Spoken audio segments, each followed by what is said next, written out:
Hi guys, welcome back to my channel. If you are new around here, I'm Amy and you'll find videos of absolutely everything coloured pencil related right here on my channel. Today's tutorial video is going to focus on this tiger eye study and I'm going to walk you through some of the steps I took to render the eyes and fur. So let's get straight to it. I started off this tutorial by going through and adding in all of those tiny white lines and whiskers that I could see within the fur. To do this, I used an embossing tool to indent the paper, and an embossing tool is basically like a pen but with tiny metal balls on the end that make smooth lines on paper. I have a more in-depth tutorial on how to use this technique that I will link as a card up above for you. Once those lines are embossed and mapped in, I then start to go around the outside of each eye using a super duper sharp dark sepia polychromos pencil.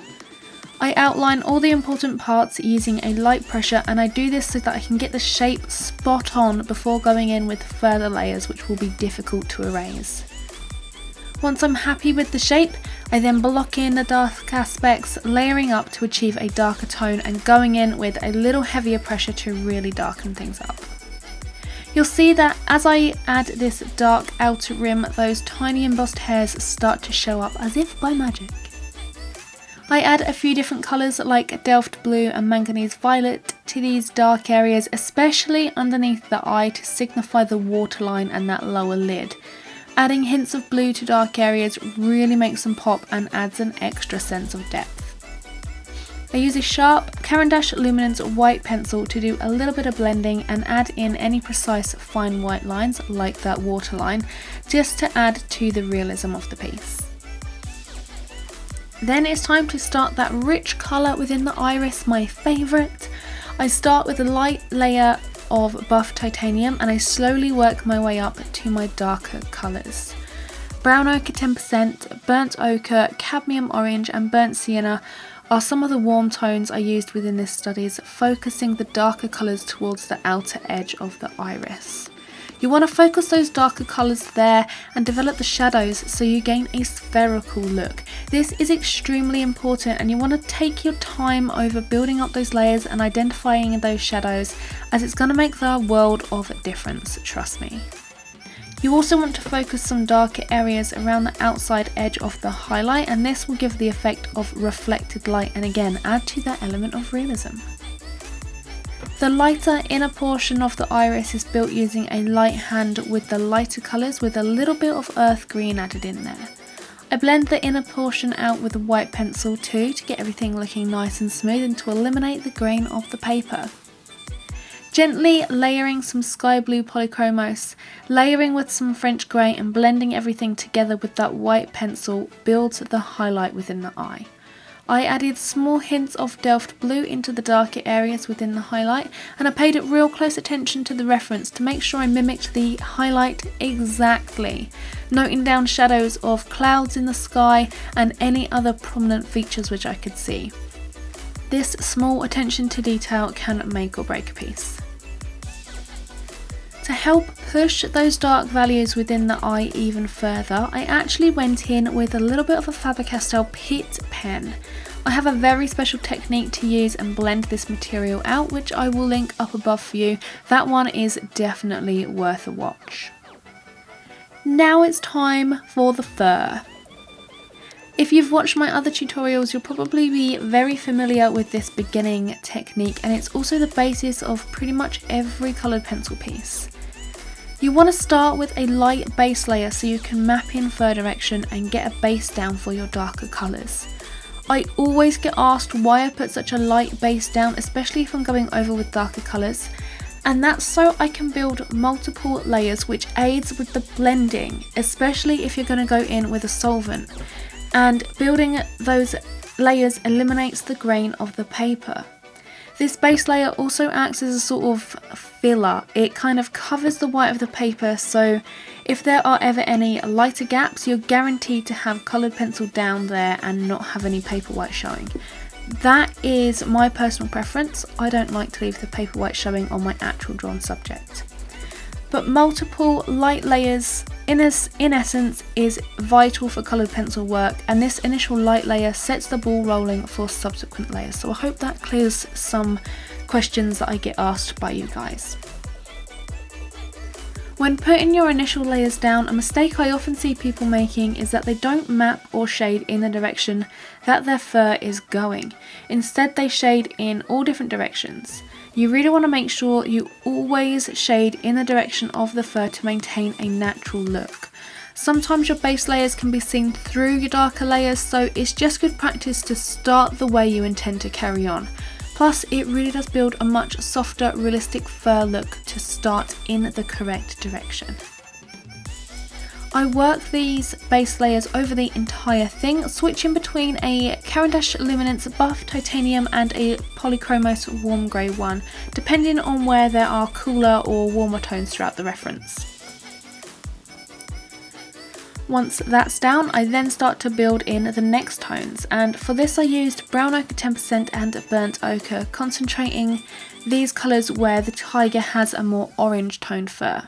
And at this point I'm still using that shading motion.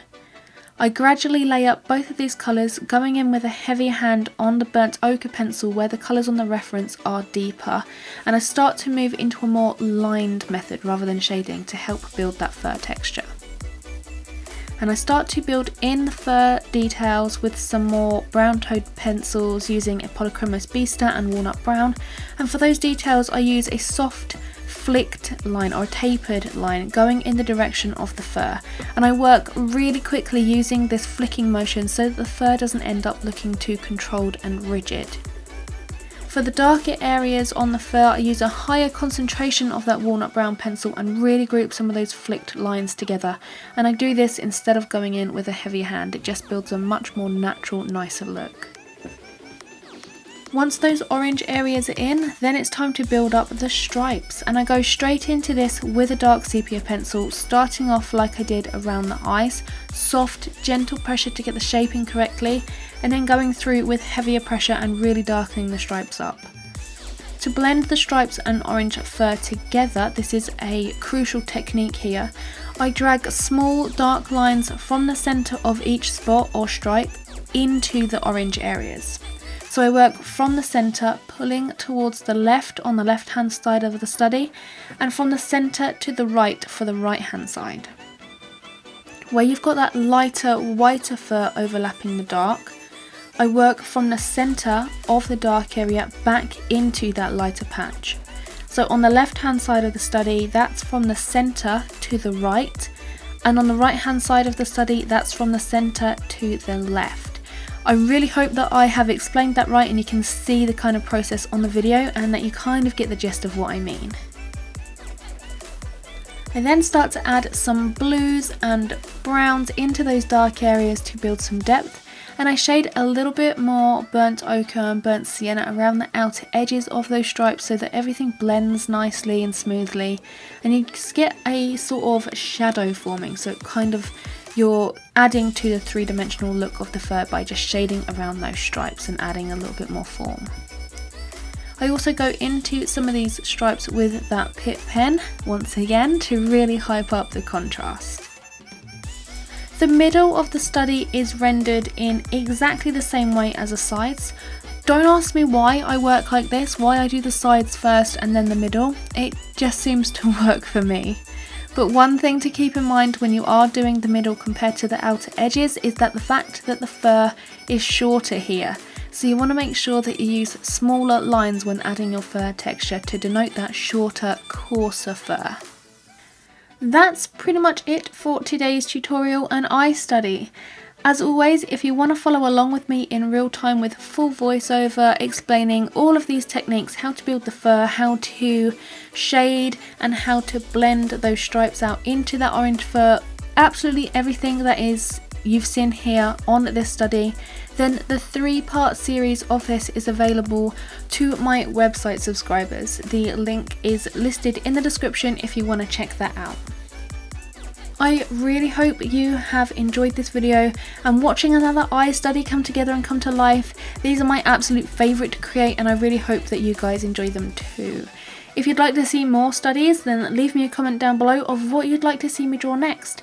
Maybe you'd like to see a whole variety of big cats, a couple more birds maybe, let me know. Let me know if you liked this video as well by giving it a big thumbs up, and if you're new around here and you love this video and you're thinking about subscribing, then go ahead and do that too. Maybe tick that little bell icon while you're at it as well. I upload new videos every single Friday and I live stream most Sundays too, which is always good fun. You get to see some live action drawing and we'd love to have you join the growing family here.